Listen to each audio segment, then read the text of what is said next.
Apprenez à tirer des pénaltys. Pourtant, c'est simple.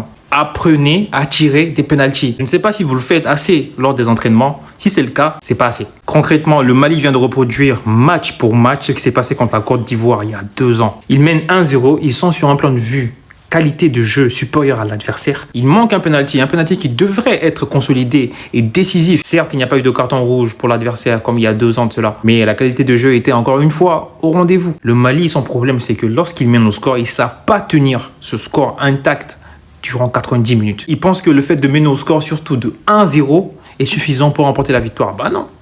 Non, absolument pas. En fin de match, au lieu d'être plus motivés, plus agressifs dans les duels, ils se laissent aller. Ils sont nonchalants. C'est pas comme ça que le Mali va remporter une CAN. Absolument pas. Ça, c'est un critère à travailler. Côté défensif, je vais souligner Abdoulaye Diaby. Je suis désolé. Ce défenseur qui mesure 4 mètres pour rien du tout. Il court comme s'il courait dans ses rêves. Limité techniquement et vision de jeu assez déplorable. Je suis désolé. Et son compère en défense, Fofana, encore plus cataclysmique que Diaby. Ça, c'est un truc à travailler malheureusement. Cette charnière, faudra la revoir. Même si le coach s'entête à la remettre encore sur place, faudra vraiment apporter des instructions assez claires et nettes à ces 2 joueurs-là.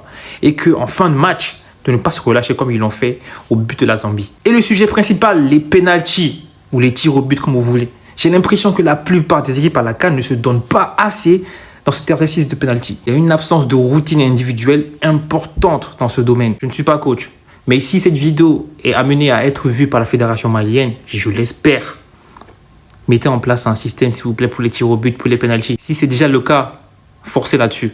Parce que les pénaltys, c'est décisif. Et surtout, ne pas faire des séances de pénaltys au début des séances d'entraînement. Ça, c'est important parce que là, les joueurs sont lucides. Ce qu'il faudrait faire, c'est attendre à la fin de la séance d'entraînement, lorsque les joueurs seront tous rincés, fatigués à mort, manque de lucidité.